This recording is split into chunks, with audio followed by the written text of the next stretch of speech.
Welcome, everybody. We're going to swear in the new mayor of Shakopee. So if you raise your right hand and repeat after me, I, William Mars, I, William Morris, do solemnly swear do solemnly swear that I will support the Constitution of the United States, that I will support the Constitution of the United States, the Constitution of the State of Minnesota, the Constitution of the State of Minnesota, and that I will faithfully, and I will faithfully, justly, and impartially justly, and impartially discharge the duties as a member of the office of mayor discharge the duties of the office of the mayor of the city of Shakopee, of the city of Shakopee, Minnesota, Minnesota, to the my knowledge and ability. and ability, So help me God. so help me God. Welcome. Thank you very much. Welcome. So, next we will swear in the council members, Jay Whiting and Matt Lehman. When I get to the point, state your name. Please state your name. Repeat after me. I state your name. I, Matt Lehman, Do solemnly swear do solemnly swear that I will support that I will support the Constitution of the United States the Constitution of the United States, and the Constitution of the State of Minnesota, the Constitution of the State of Minnesota, and I will faithfully, and I will faithfully, justly, justly, and impartially discharge and impartially discharge the duties as the member of the office of council member the duties as a member of the office of council member of the city of Shakopee, Minnesota, in the city of Shakopee, Minnesota, to the best of my ability to the best of my ability and knowledge. and knowledge. So help me God. So help me God. Welcome. Congratulations.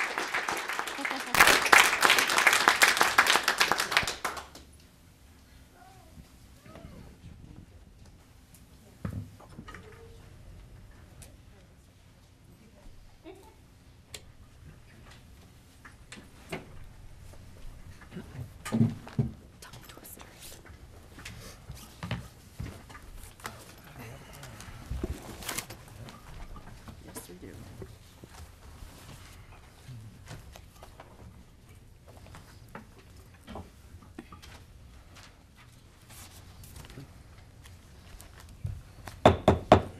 Welcome and good evening to this Shakopee City Council for this date, January 15th, or January 5th, 2016. Item number 1, if we could call the roll, please. Yes, Mr. Mayor. Councilmember Whiting. Here. Councilmember Luce. Here. Councilmember Mokel. Here. Councilmember Lehman. Here. Mayor Mars. Here, thank you very much. Stand for the pledge. I pledge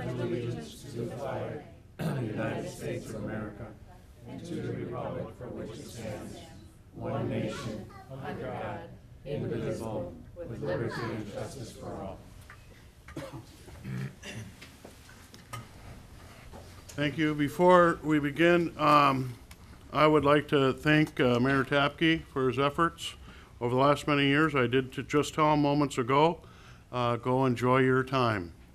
I also want to congratulate Councilor Whiting and Councilor Lehman on their reelection. And I am excited and nervous and honored to be the mayor of our community. I did put something up here in front of the Diaz, Shakopee Strong, that we can continue to move together and heal our city and provide greatness from your council. So I hope that's a symbol of this council here. Moving ahead then to item number 3, approval of the agenda. Any changes to this agenda? Any changes? Yes, Mr. Mayor, we will be pulling 4B1. 4C3 on paragraph 5, the vehicle is listed as a 1997 Toro. It's actually a 2007 Toro. That's a typo. And 4F2 on the table, you will have some corrected minutes, courtesy of Councilor Lehman pointing that out this week. Okay. And others? Councilmember? Clarification, Mayor, the 4B1 is deleted from the agenda? That's correct. Okay. And then, what was the other one? 4C3 is being pulled. That's off because it has a typo? No, 4C3 is not being pulled. I just wanted to point out that in paragraph 5, The vehicle listed is a 1997 Toro mower. That should be 2007 Toro mower. Okay. All right. And then the next one was 4F2. Which has a, F2 will take off the consent agenda at that time. Instead of taking it off now, Well, it's on the consent agenda. And I was asking if we're changing the agenda, not the consent agenda. Okay. Changing the agenda, and then we'll work on the consent. Yep. So, I would just like to add then, if we're gonna do this, to add a couple items on other business, and I don't really have a order to it, but I know that we're trying to, we have it's a more of a reminder, a workshop for the R4 on the 19th. We also would like to try to schedule another workshop for goals and priorities. There are 2 dates available that hopefully will work in February 9th and February 23rd. Fleet management policy. Bring back per diem. Bring back open mic. Other business on the 19th is liaison appointments. And then added to the agenda moving forward, not at this meeting, but in the future, there will be a line item for liaison reports, and also a city administrator report, which hasn't been done before, but a unique opportunity for the city administrator to talk with us as a sitting council about items that may be coming forward in the future. So just a couple of adds in the more of a housekeeping than anything. Okay. Make a motion to approve the agenda as modified. Now second. I have a motion and a second by Councilor Mokel. Is further discussion? Discussion? All in favor, say aye. Aye. Those opposed, the modified agenda has been approved. Moving ahead then to consent business, and 4B1. Councilor Lehman? Yeah, actually, I wanted to remove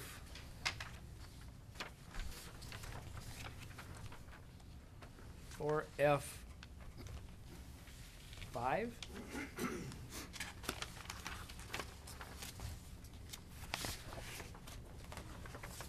And what's the other one? I do have a question about the, I'll just take it off and ask. I got this question answered. I'm going to come back to you. Yes. Other councilors, Mr. Whiting? 4D1, poll, please. Yeah. Others? Commissioner Luce? Commissioner Mokel? just give me a minute. Oh,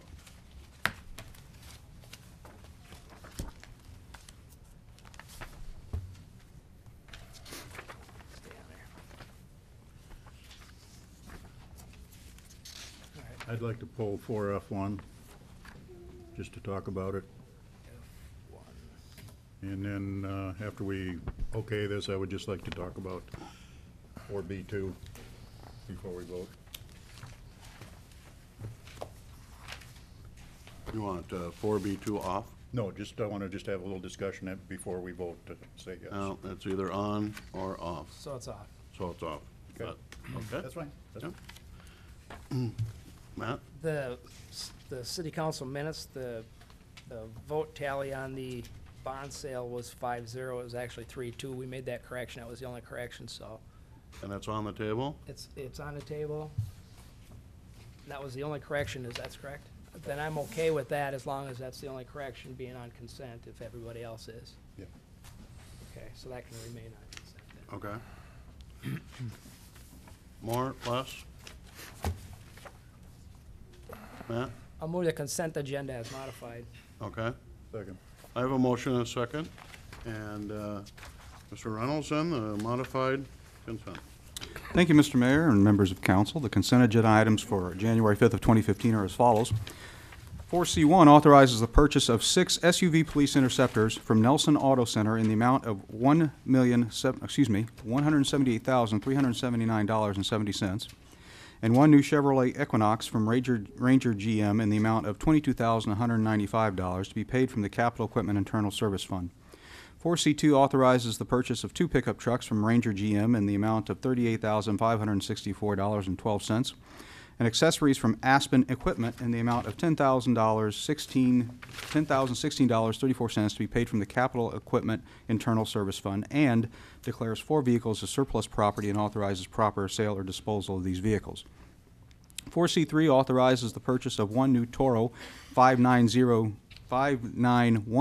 mower from MTI Distributing in the amount of $99,400.83 to be paid from the Capital Equipment Internal Service Fund, and declares the 27 Toro 580D mower as surplus property and authorizes proper sale and disposal of this mower. 4C4 approves the quote from Northwest Tree Incorporated to perform the work outlined in the 2016 street tree pruning contract.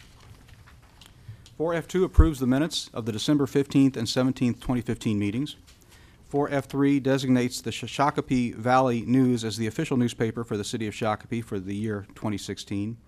4F4 approves the temporary on-sale liquor license to the parish of St. Joachim and Anne St. Mark's Church, 350 South Atwood Street, for January 30th of 2016. And 4F6 adopts resolution number 7668, which approves the premises permit for gambling activities at the Shakopee American Legion, 1266 First Avenue East, for the Shockwaves Water Ski Club. Thank you very much, Commissioner. Item B2 was missed.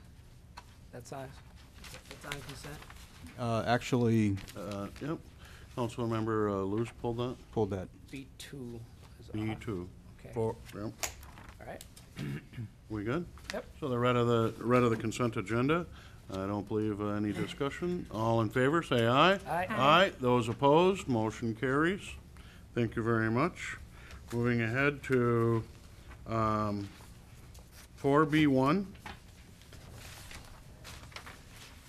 Mr. Reynolds? 4B1 has been pulled, Mr. Mayor. Pulled, Deleted from the agenda. I apologize. Moving ahead then to 4B2.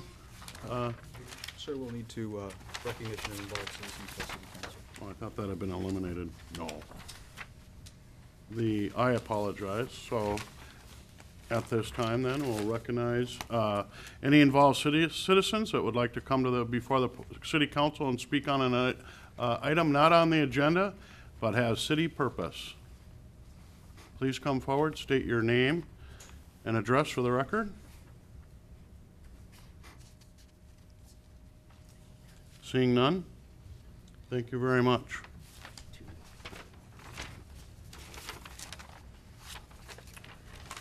All right, now we're going to be 4B2. Yes, sir. Mr. Reynolds. Or Mr. Reynolds or Mr. Luce, let's find out what his question is. I just have a question on all the crossouts on this paperwork. I think it could have been done better so it was a little more legible. I just think in the future we could do a better job. Yes, sir, and that document has come from the state, so So we definitely can do better.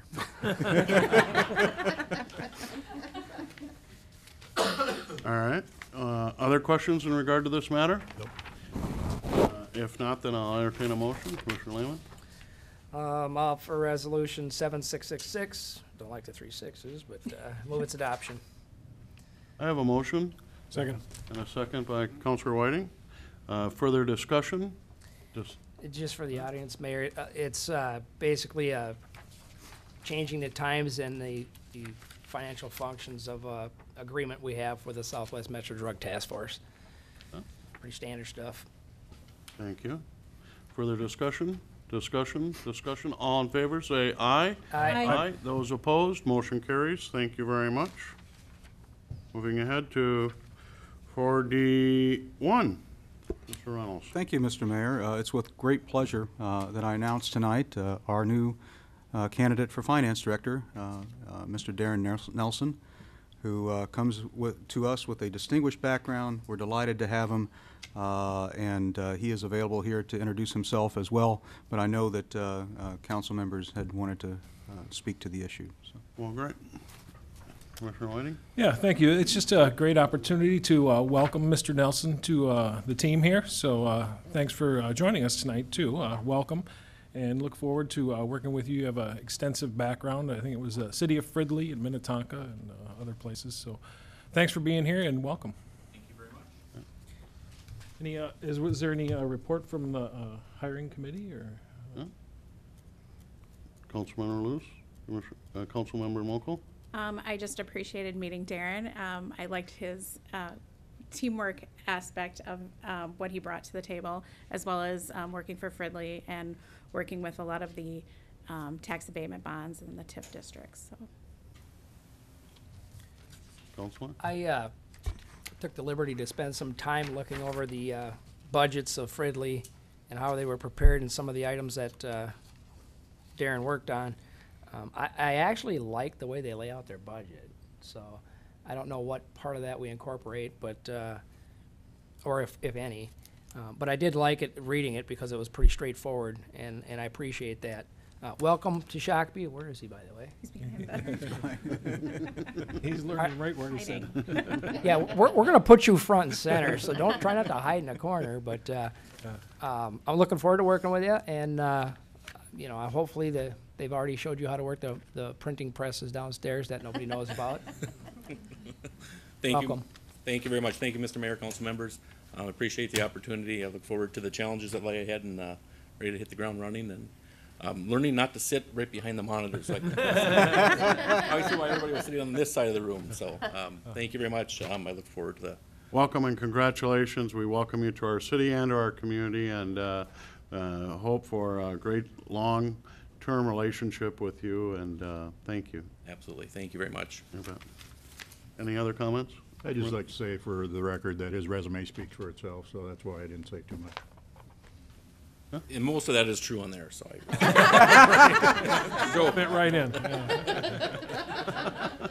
Yeah. Councilor Whiting? I'll offer to approve the hiring of Darren Nelson for the position of Finance Director with pay and benefits as outlined in the memo and attachments, contingent upon successful completion of pre-employment physical drug test and subject to 1-year probationary period.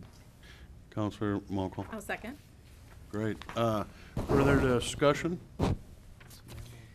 Discussion, Matt? Typically, we do a background check, and I don't know, has that been done? Chief is or here. Is that part of? Yes, Springstead conducted the background check. Okay.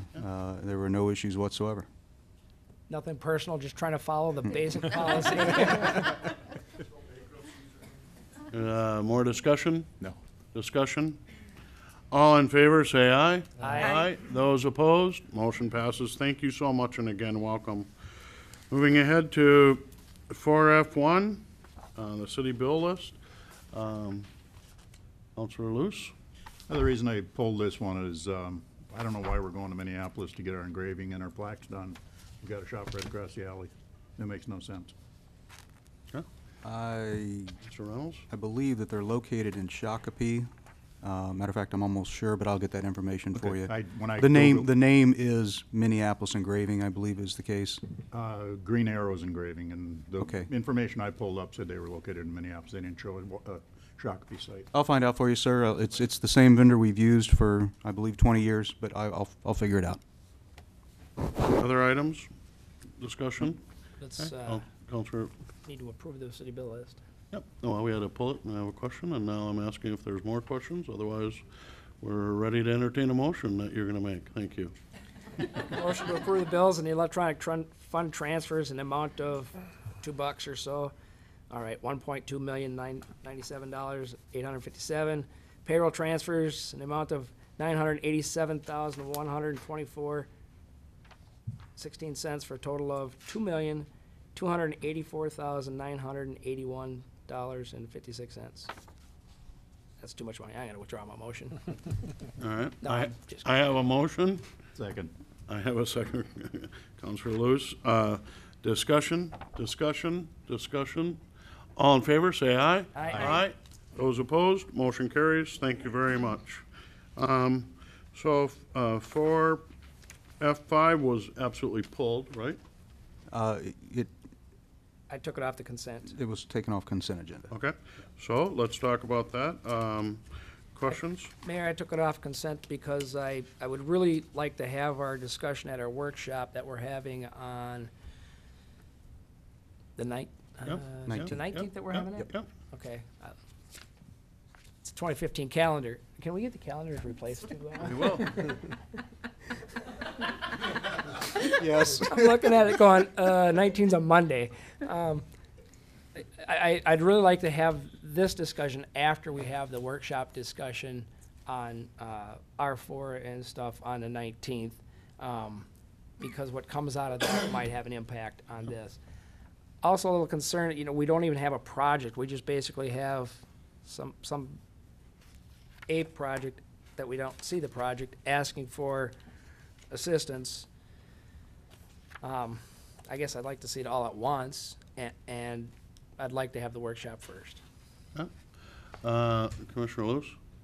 Yeah, and I'd also like to have a SAC plan in place at that point in time, because I've asked 6 times.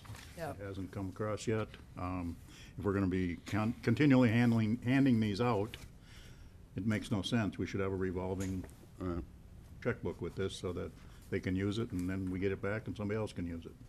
Well, let's hear from staff. Sam? Hi, good evening. Welcome, Mayor Mars. I'm so glad you're here and members of the council. The reason that this was brought forward tonight is this is actually a proposal for an R3. So it has nothing to do with the discussion that you're going to have coming up in the future. This is zoned appropriately. It's already an R3 district, and we do actually have an applicant. They are here tonight. And so I would like to start off, if you don't mind, by introducing Mr. Peter Worthington from MWF Properties.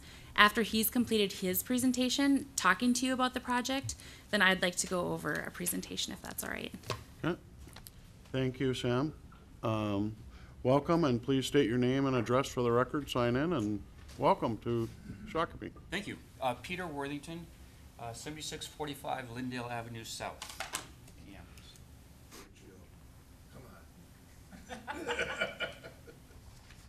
That's what the text was.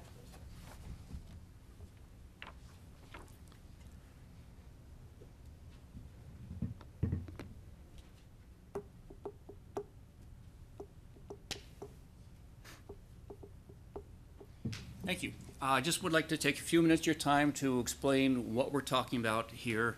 And I've got a PowerPoint presentation, which And you can just use the keys to move it from side to side.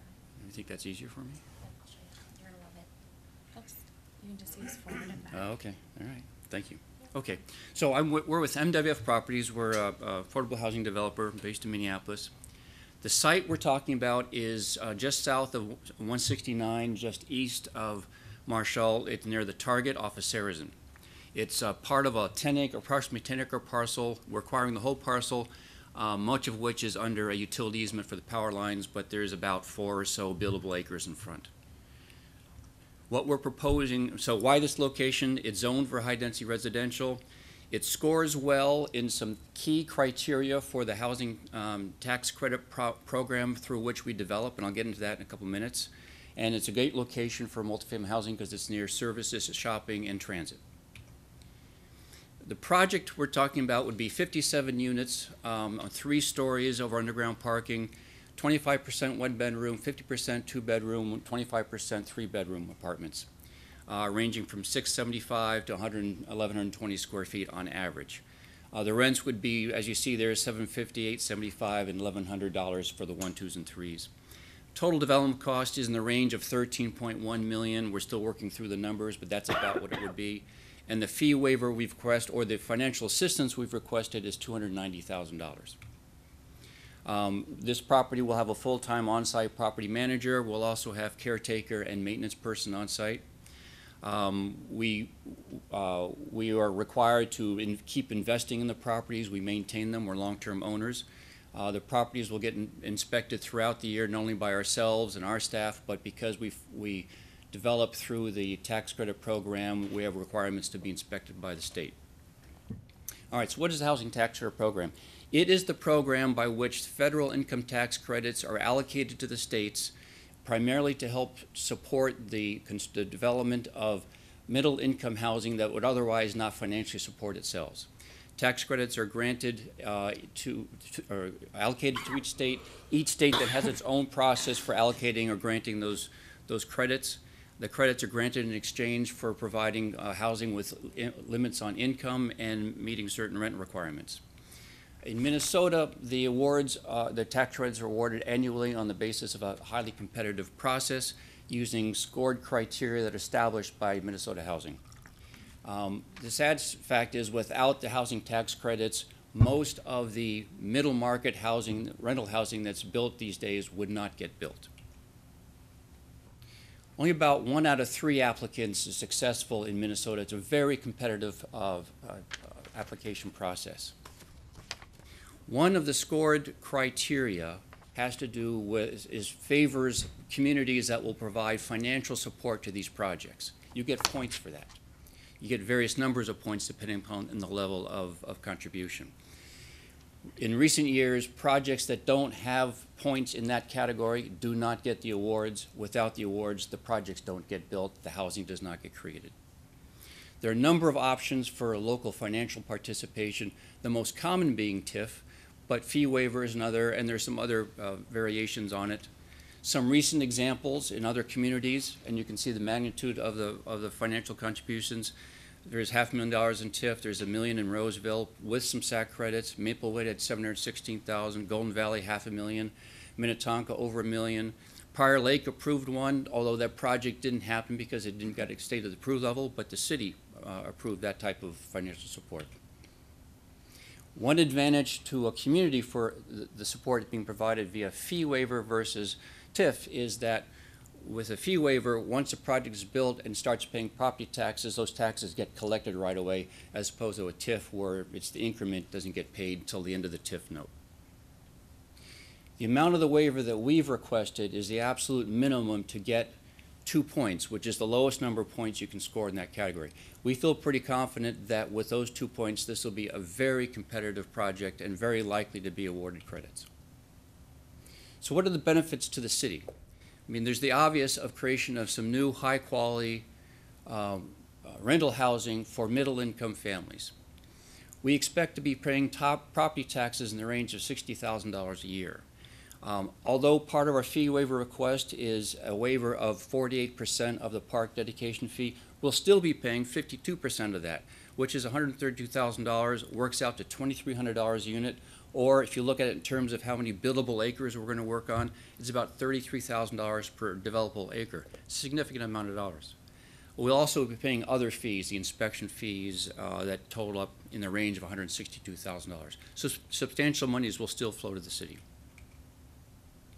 About the residents.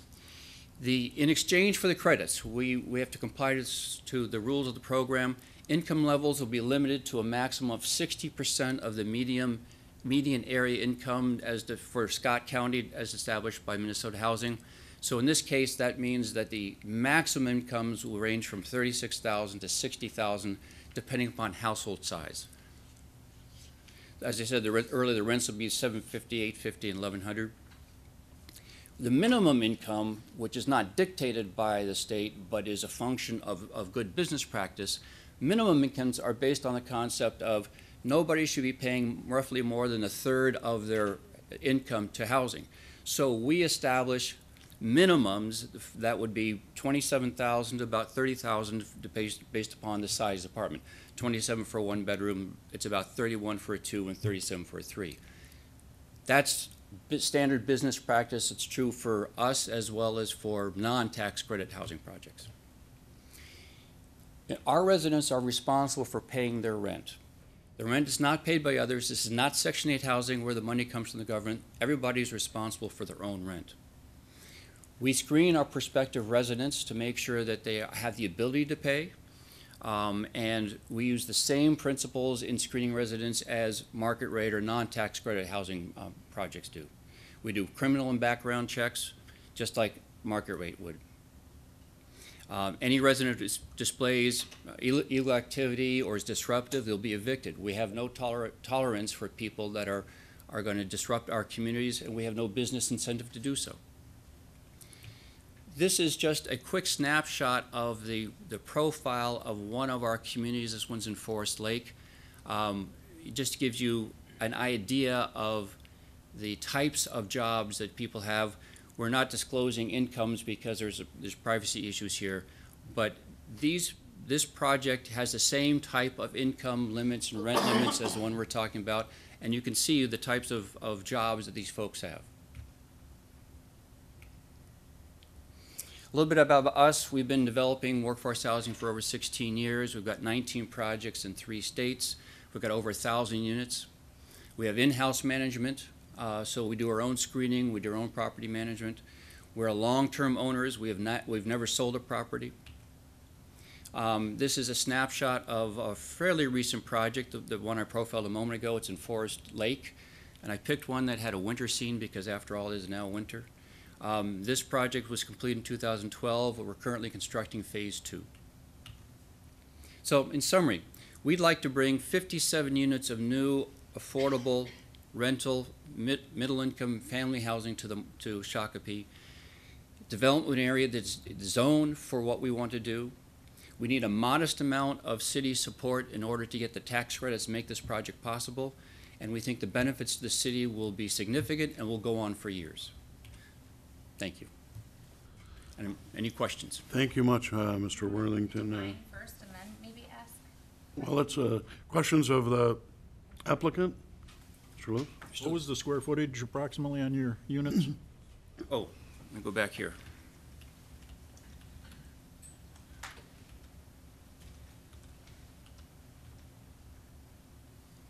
$675, $850, and $1120 for 1, 2s, and 3s average.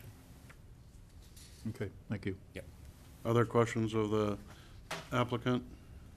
If not, Mr. Worthington, do you own other property in our community? In Shakopee, we do not. Or okay, thank you. Thank you. Sam, follow-up? Well, of course, you know I had to put in my 2 cents, so here it goes. When I was originally contacted by Mr. Worthington and MWF Properties, the initial thing that he talked to me about was a TIF. And I actually steered him away from a housing TIF because of the fact that our application fee for a TIF is $12,000. And in order to start that, that's already a huge investment that this business would have to make. I had recently been to a conference where they talked about affordable housing, and some of the options that they gave were waivers of fees. So we went through our fees to try to figure out what could potentially be waived. And that is how we got to where we're at today. I just wanted to talk to you quickly about workforce housing. I think that there's some questions about what is workforce housing.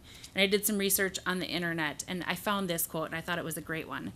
It refers to housing that is affordable to working households that do not qualify for publicly subsidized housing, yet cannot afford appropriate market rate housing in their community. And so I found some history on it that this actually started in some of the resort and ski communities, where they're very wealthy communities. Property rentals are very high. You want to live there in the winter. You want to be able to ski. Look at Aspen, Colorado. You want to go to Aspen, Colorado. You want to rent a beautiful place there, spend your winter there, go skiing. But as someone who needs to work in Aspen, Colorado, you cannot afford to pay those rents. And that's kind of where workforce housing came about, to help you be able to actually live and work in the community that you're in. So as he talked about the area median income, I think it's important to note that Scott County is extremely high. Scott County's median income is $86,112. The state of Minnesota is $59,836. So we have a very high median income here. So if you were looking at someone who wanted to live in these apartments, you would make between $27,000 and $60,000 a year. If you looked at that per hour, you would make between $12.98 and $28.84. I think I typed that wrong. I think it's supposed to be $18.84. I apologize for that. And this is based on your household income. So if I'm living in my apartment, I'm living there with Joe, they're going to take my income and Joe's income. If the two of us together make less than $60,000 a year, we can live there. If we make more than $60,000, we're not eligible to live there. I thought this was interesting when this project first came up because I was actually approached by some city staff who are currently paying market rate apartments. And they were telling me that they would love to be able to live in this apartment in Shakopee, because right now they would qualify based on their income. So Alex checked with the HR department to see, out of the 137 full-time employees that we have, 108 employees would be eligible to live in this housing. We're talking engineers, admin assistants, planners, etc. And so I have a full disclosure to make to you, is that when I was working for the state of Minnesota in East Grand Forks, I qualified for a housing program that was for people who were making low to moderate income. I was making $35,000 a year in East Grand Forks. I was making $1,683. I was able to live in this to be able to save enough money to buy a house. And I think that's what a lot of people want to do. These apartments are not meant for the rest of their life. They're there to help them be able to save that nest egg that they need to be able to be a first-time home buyer. So why Shakopee? As you know, we are still experiencing growth. The growth that we've had is unbelievable. But unfortunately, we have limited space for new multifamily housing. And that's a discussion that you're going to have next week about the R4 zone and why we need more areas for this. But we have a high demand for housing in general. When I sold my house 2 years ago, I sold in 6 hours.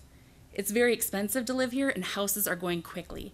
So if you're a young person who's moving to our community to be a police officer or to be a nurse at the hospital, it's very hard to find housing, let alone something that you can afford. And that's going to be a challenge for us trying to recruit workers to come here if you can't find a place to live.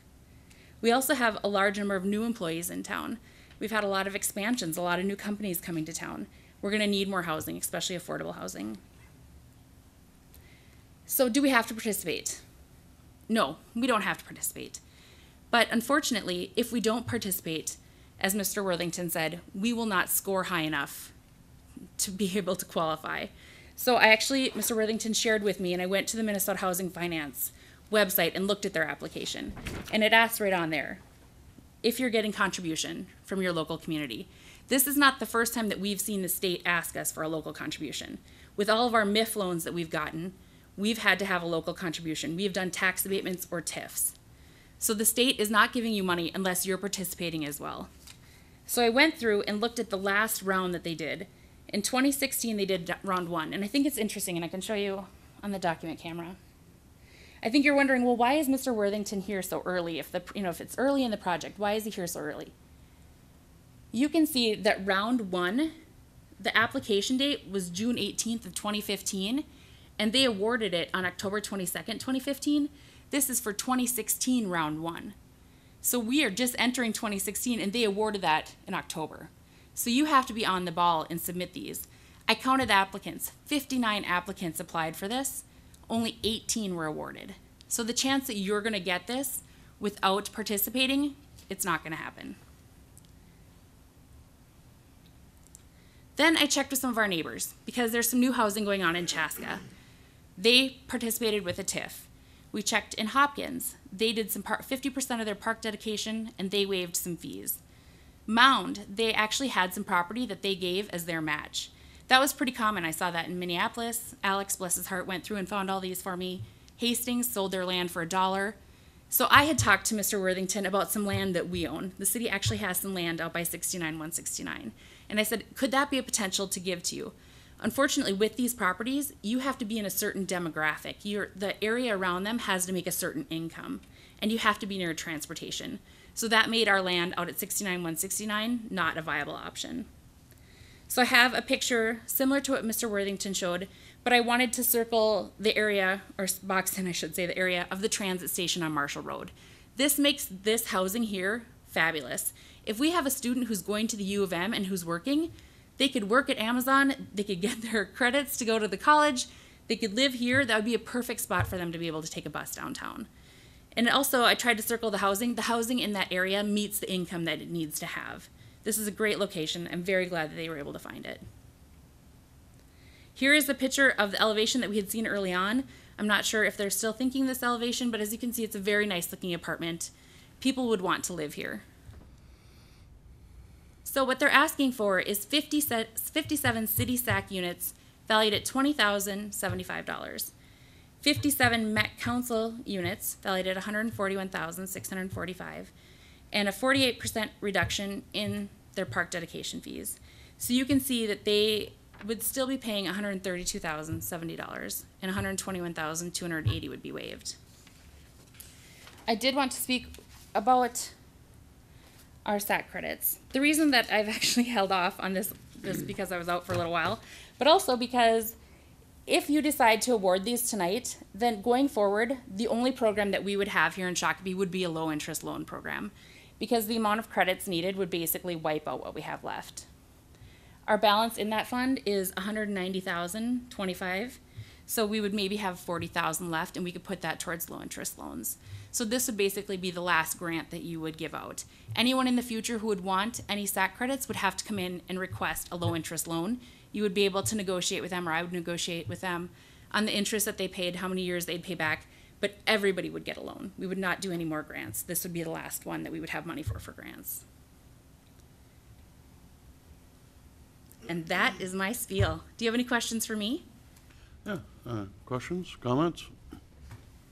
Commissioner Luce? When are we gonna see the Met Council's refigure on our, the stuff we talked about? the On other our day? score, Uh, Mr. Reynolds? Thank you, Mr. Mayor. Councilman Luce, essentially, Met Council has said that they would have that available to us by the end of January. And there are two parts of that that would be relooked at. First of all, they are taking out the tribal lands from our computation, and the other piece of that is that they, forgetting what the other piece is. I just had it, but Taking out the land and the housing. Could I add one more thing? I don't know if it's part of that, but there is one thing that I wanted to add about Met Council is the city of Savage actually built workforce housing. So I researched with Mr. Stock on how they were able to pay for that. They did get a Livable Communities grant from the Met Council. We do not participate in livable communities. So that is kind of an issue that we'll have to talk about in the future as we look at housing. But as of right now, we are not in that program. That is not something that we're even eligible for. and the other thing that they're using to refigure that, and thanks, Sam, for allowing me some time, is that our initial score that we got from Met Council was incorrect in regards to our housing allowance. It was somewhere around 75. Staff did a real great job in reviewing those numbers, and it's at 95 at this point. So those two things will have an effect and on our system statement, and again, that will be at the end of January. Yeah, and we really shouldn't be making a decision on this until we know those numbers. Commissioner Whiting? Well, I guess I would disagree. I think this is a great location for this project. I think we've done a creative solution to have the city portion of this. It's not TIF, so they're paying taxes on this. If you look at the position, it's right next to Target and the highway. So I guess if you could imagine what else might go in there, I think this is a great fit. So with that, I'd offer a motion so we can continue the discussion then, if you'd like.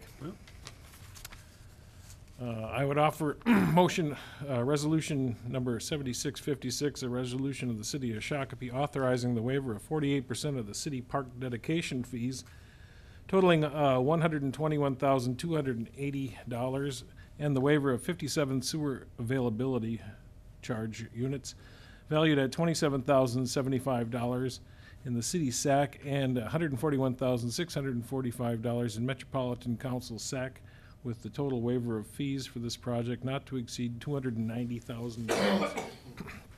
Okay, I have a motion and And I'll second it. a second. Commissioner Mokel. Discussion, Matt? It's council members and not commissioners. Excuse me. I was letting him go. the 12 first years day. at my other part-time job, now I get this new part-time job. First night on the job, I'm sorry. We'll break you in. All right. Here's the concerns I have with this. Might be just a little bit lengthy, but I'm gonna start kind of at the beginning.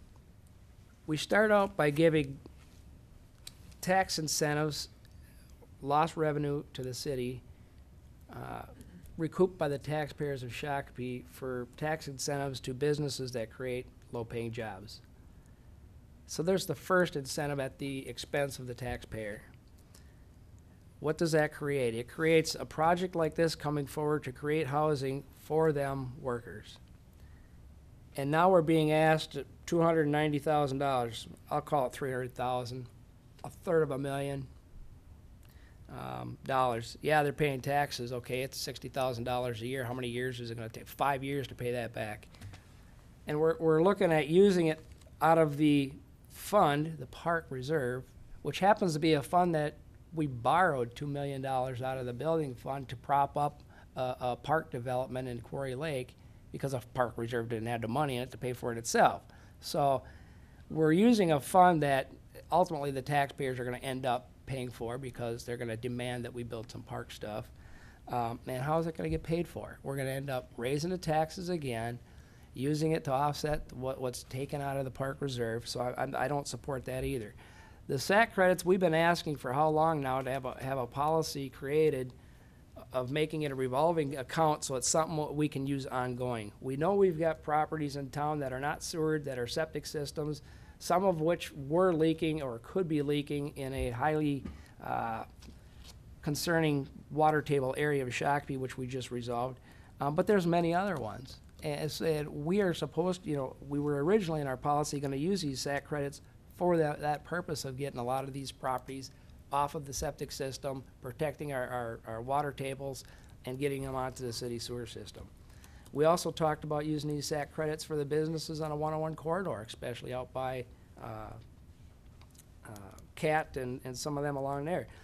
We're going to have a lot of opportunities. We used some for RAR, or the development downtown. We're letting a lot go here all at once for, I'm not arguing the location of the project. I'm arguing of me as a taxpayer paying incentives to a developer to build housing, and then turning around being told that if we as taxpayers give them these incentives, they're eligible for more taxpayer incentives. I as a taxpayer am paying to pay them again.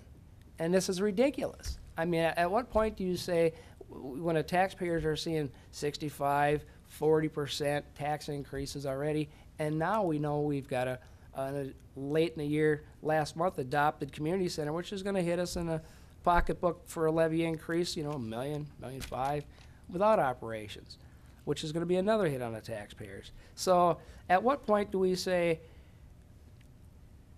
how much can the average taxpayer pay for everybody else besides themselves and their own livelihood and their own quality of life? So now to get into the actual proposal, the 850 square foot home apartment is costing more than the majority of houses between 10th Avenue and 1st Avenue. I'll use mine as an example. My house payment is less than the cheapest one offered on this proposal. So, Councilor Lehman, And just mine to is answer that. about average for most of them in that area of town. We have a lot of affordable housing in Shakopee. No, we don't. No, we don't, do. sir. We do. And not to be disrespectful, but I do know that apartments in the downtown, we have a 2-bedroom apartment located here downtown. They're asking $875. That is right next to the railroad tracks. You could buy my house and have a house payment less than $800. Sir, That not doesn't mean anymore. that You somebody's bought it a gonna great time. Let's keep focused on the request of the motion. And thank you, Matt. Do you have more you want to comment on it, or? No. Okay. Other comments? Commissioner Mokel? Well, I was also looking at rents, and when you look at what it's costing to rent an apartment, you're looking for 3 bedrooms, $1,700 a month in Shakopee. And it's great if you can afford a house, but not everybody can afford a house. Not everybody qualifies for a house, right out of a job. So you have to also think about those people that are coming here to work in our hospital settings, to work for our city. Those people also need to be taken into account. I think it's a great location. It's by Target. We also didn't talk about how close to the schools it is, and it's very close to both schools that sit over there. So that's why I think that this project is a good project. And you talk about a 5-year investment, that's a lot better than a TIF district that's 10 years. of Housing payback. TIF is 26, I believe. Thank you. Counselor Luce? I don't know how we can go forward on this when we don't have all the numbers. Until Met Council's done, we don't have the numbers to make this decision. Anybody wants to be informed isn't gonna make that decision. Commissioner Whiting? What we're talking about is a $290,000 investment, when a lot of these other projects around the whole region have been a lot more than that. This is housing for our seniors. It's housing for people getting out of high school and just starting out in life, whether they're starting out right out of college or right at one of our newly created jobs, which we got to think about too. People talk about restaurants. They talk about grocery stores. Well, there's a workforce that needs to be able to live in the community to be able to have those amenities. And people building restaurants and people building grocery stores, they look at those things and say, well, do I have a workforce here and where would they live? Those are all important things. We saw how close it is to the transit station. I think that's key to helping, not only those residents that might need that, but also, having people using the transit station and filling those jobs we need. I don't see how equating this to any sewer issues we might have, since we didn't use that as the SAC credits as part of that program. We could have, but we didn't. This will be able to create a whole new opportunity for a program, but it will take away all those credits that we have and let us create a new one that is sustainable. So I see this as a great project and look forward to seeing it move forward. Thanks. My comments on it, the request before us is for dollars, and yet tonight we saw the plan for the very first time, judging on the merit, but the request is for dollars. It has a Met Council portion to it, of which Met Council is in the period of review. I don't feel like we're going to let the Met Council tell us what we want in our community. I think I'd like to see, moving forward in our community, that we have a plan, a policy guiding. I know that this is R3, and we're going to have an R4 discussion. I believe in life cycle housing, as I've always said, but we just hired a finance director, Sam, with all due respect, economic development. Impact from our finance director. We haven't had one for a while. We don't have a planning director. I think that as we look at for our workshops, to try to have what we want as a community and then have development come to match the policies and ideas and plans that we develop. This to me just seems a little backwards. I was hoping that actually this applicant would request that it get tabled so that we can work on some planning issues and look and see.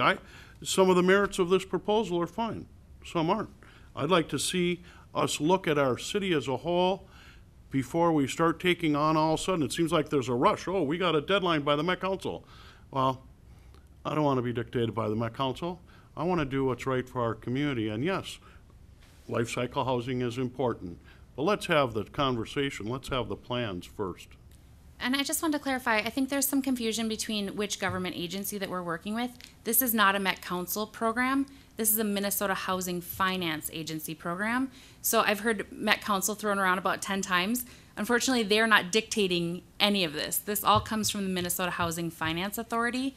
These are tax credits set up by them. So I just want to make sure that you understand that this is a very, very competitive application and that they're on a timeline to get theirs moving forward.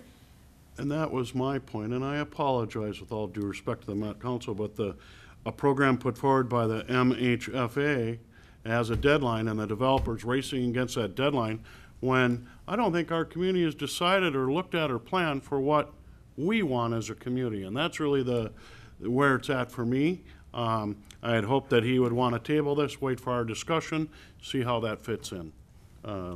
Mr. Thompson. Mr. Mayor, members of council, there is no timeline for the council to act on this. This isn't the land use planning application. So the fact that the applicant hasn't requested it to be tabled doesn't mean the council can't table it. If the majority council feels it's too soon to act on this, a motion to table would be appropriate, even though the applicant hasn't requested it.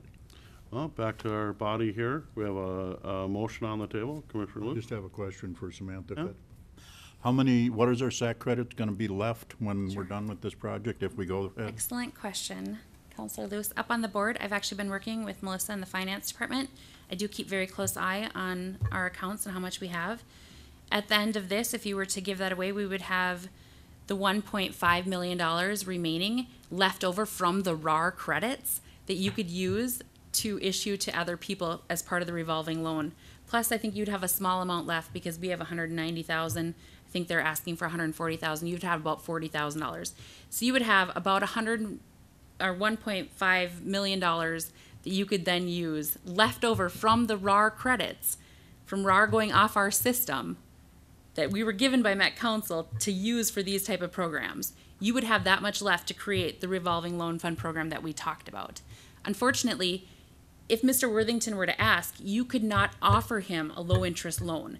That is not something that the Minnesota Housing Finance would take. It has to be in some type of cash form, such as a TIF or as a grant. So I wanted to make sure that you saw that I am monitoring our funds very closely and that this is what we have left. You're saying that to develop a SAC credit policy of a loan would not qualify for a true credit for this applicant? is that- Exactly. This project, they cannot get a low interest loan. It has to be a straight up grant. So their only options to you would be what I'm proposing tonight, or to come back and request a 26-year TIF.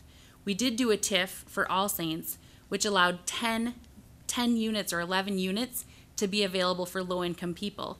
And we've gotten calls from people in the community upset because they cannot afford their rents at the prices that they're at right now. They want to get in that building. That's where that need for more workforce housing is going to come from. I see a lot of senior citizens working at Cub Food still, people trying to make their ends meet. This would be a great place for them to be able to live and work here in the community. Commissioner Lewis?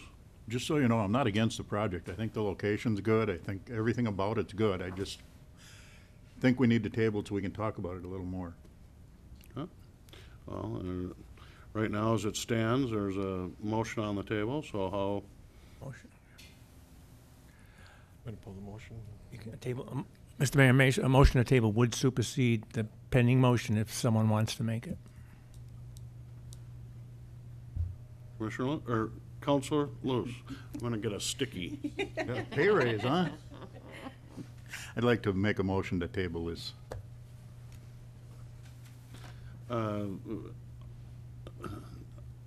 I'll second it. Is there no discussion then?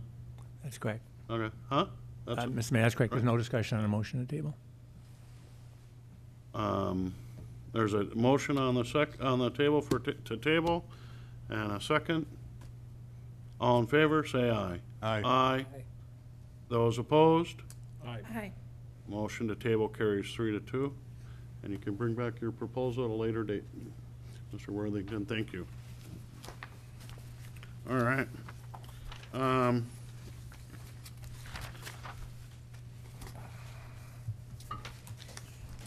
Where are we at, Mr. Reynolds, sir? So, other business, some housekeeping things. We have a workshop for R4 on January 19th. I would like to propose, my second item is propose a workshop that talks about our goals and priority. Available meeting dates, which I suggested today, would be February 9th or February 23rd. Those are Tuesdays. This would be a standalone meeting, so we can kind of, get a little more done here rather than have a council meeting, and, we don't want to be here till midnight. So, I'm open for either. okay. Do you want an either or? Huh? Either or. Either or. You don't want both, is what you're saying. Not unless it's needed. I mean, Okay. but, I'd prefer the 23rd. okay. That works for everyone. I'm open. Yeah. Either's available. Well, then preferred, everybody's open. 23rd? Preferred for Kathy. It's preferred, but I could make the other one work. Okay, which one is it? Huh? What did you- It's preferred, but 23rd, I you would said? make it work if the 9th work, if that's has to happen. But Well, why don't we do this? Why don't we set it actually for February 9th? And if something comes up, that we can talk about it on the 19th. okay. How's that? My other item, fleet management.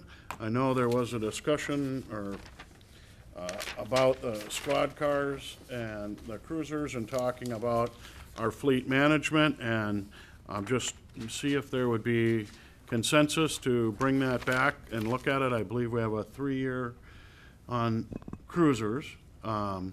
Maybe bring that back for discussion, see how the wear and tear is, see if they're going to lengthen or if they're still mirrored in a policy that was developed over 10+ years ago. And Mr. Mayor, a correction from what I told you earlier today. It's 4 years and 100,000 miles that we currently operate on. So we would be looking at extending that to 5 years and 125, 130,000 miles. So I'll put this one up for consensus, and actually with that new information, I might say that, especially on a cruiser, 4 years and 100's all. Councilor Lehman? Mayor Mars, I think at the workshop, if we're going to look at overarching goals and stuff, I think we should probably delve into a little bit of everything. And I actually agree with what you're saying about taking a look at that, but I think we need to look at, realistically, we're all charged with spending the taxpayers' money the most effectively and efficiently as we can. But, we've decided that we want to have good customer service, and good customer service is not just the smiley face that's really polite to you. Good customer service is when the alley is graded, that they don't grade it all into your yard so all the water runs into your garage. So part of the service is actually the end product too. And I think we just need to look across the board at everything that we're doing to make sure we're doing, everything the best we can and as effective and efficient as we can. And it hasn't been looked at in many years. I've been here for the 15, and I think the last time we really, really looked hard at this was probably, God, it's got to be 10 years ago. So there's been tweaks as we go, but I don't think there's been an overarching look at what are your priorities, what are we doing really, really well, what are we doing not so well, how do we make it better? Is there different ways of doing things now compared to the past? Is there some things we're doing that we shouldn't be doing? Let's just have a good conversation about everything in general and see what comes out of it. I think it'd be healthy. My idea of a workshop that was goals and priorities would be from 10,000 feet and not on a fleet management policy. Maybe that's something coming out of that, Right. but I guess a change of information from, I was under the impression it was 3, and maybe we should look at lengthening that, but now with 4 and 100, I would be fine with the current policy, but that's why I brought up. Ms. Cars Moko? nowadays are better off too. Ms. Moko, do you have a comment? I was just gonna say that I think there is a few accounts that I think all of us want to understand a little better. But I think with our revamping our accounting system, which Mr. Reynolds has talked about last year, that we may get to that at some point in this process. Is that my understanding? yeah, and if I may, councilors and Mr. Mayor, those are all. Councilor Lehman, you're exactly right, and that's kind of why I think you hired me, was to kind of look at those issues and that day-to-day operational standpoint, coming in from the outside to take a different look at it. What we've been working on in the short term here is trying to bring some stability to the organization and to fill some holes of personnel that we desperately need to be able to have the ability to do that analysis. And I took my hiring as the charge to do exactly that kind of stuff, including, frankly, revamping the way we do the budget. I have a lot of concern about a lot of the things that we do that I want to do differently. I want it to be more transparent. That was part of the reason why having a finance director was so important, to get him on board as soon as possible to start that process. So. That is where we're headed from a staff perspective. I think it's incredibly important for staff to have those guideposts out there established by council that tells us this is where we're headed. And that is the kind of information that we desperately would like to get at some point in the future. Yeah. Councilor Lewis? I apologize, Matt, but Fine. I think to answer the vehicle timeframe, conversation with the city's head mechanic would be a good thing to go with. Matt's got great experience, but these guys go through specific training. okay. Jay, did you have a comment on this? No. Okay. Why don't, Mayor, just one quick comment that staff's gonna need to bring some information to this workshop. One of the things would be very helpful for us as a council would to know exactly where we're headed currently. What is the picture of next year's budget when this bond payments for the community center hit? What's that gonna look like? What's the regular cost of doing business increases that we're gonna see? How's that gonna look like? Where exactly are we? And that's gonna be important to know that because then other things that you do are either gonna be above and beyond that, or it's gonna alter where your current position is. And we need to know these things in the larger scheme of our post as we set them, because, you know, it's easy to sit here and say we want the sun, moon, and the stars as our post, but reality might not allow you to do that. So, well, I will add, you know, I'm not sure we'll be ready to discuss those budget discussions until we've had the time Right. to let the staff go through those budget things, as far as our goals and objective things. And I think we need to be a little higher arching and looking at the direction, the goals, rather than some of the details that we'll see later on when the numbers start coming through. Yeah. And we can certainly give the big picture items that you're looking for, Counselor Lehman. You know, we've already been talking about those issues, you might suspect, and our budget process basically starts relatively quickly here. So we certainly can have that information, that big picture information available. okay. Yeah. Let's just scratch that until we get farther along and after our goals and priorities. Maybe that's something that comes out of it that we would move forward. Okay. That good enough consensus there? All right. Discussion point, I'm aware of Robert's rules, but bring back the per diem for further discussion, and I probably have a question for Mr. Thompson. If that were brought back and just put on the table, can you have discussion? And I'm fully aware that it takes someone in the affirmative to open that up, but can you have a policy discussion about that policy that's on the books?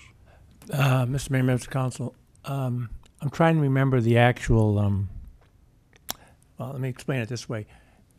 If there was a motion made to adopt per diem and it failed, and I'm not sure that's what happened. If it did, I'm not sure it passed. Is that correct? And I'm going to need to look into how to get that back. If you could, I'd like to bring that back to discuss it.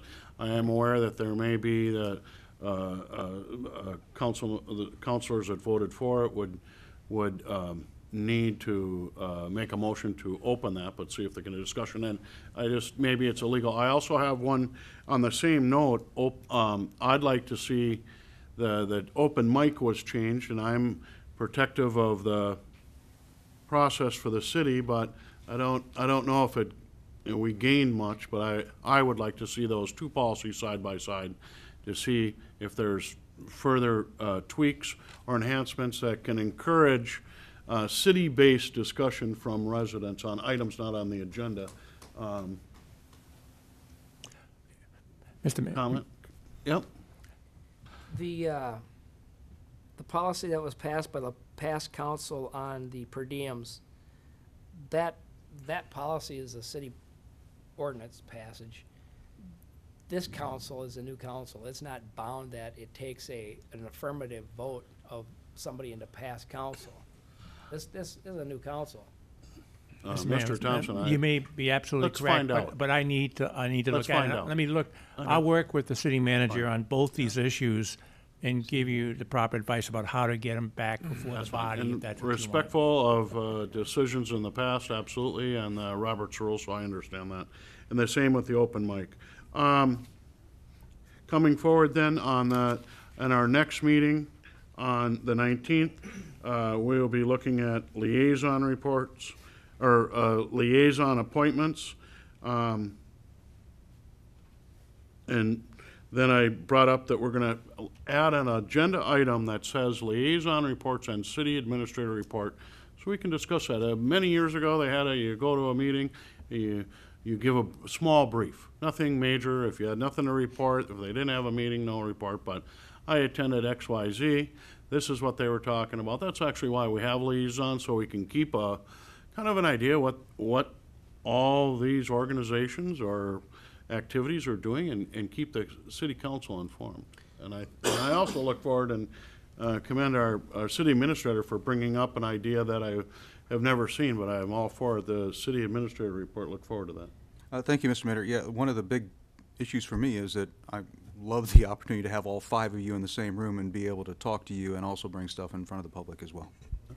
Mayor, I assume, what I'm thinking is, you know, if you do a liaison report like we used to in the past, and you go down the list, then you just go continue right to the Right, administrator, yeah, let the that's administrator fine. do his Yeah. too. And Public Works, if they have something, or whoever, whatever. Yeah, I think it's a great idea.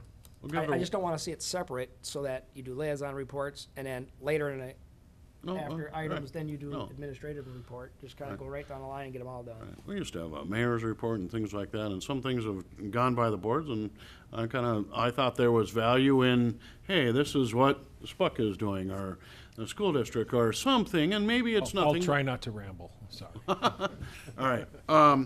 Also, I'd like to remember council members, the League of Minnesota Cities is having a seminar for newly elected officials coming up in a couple weeks. If you could let Mr. Reynolds know if you're interested in attending, I will attend on that.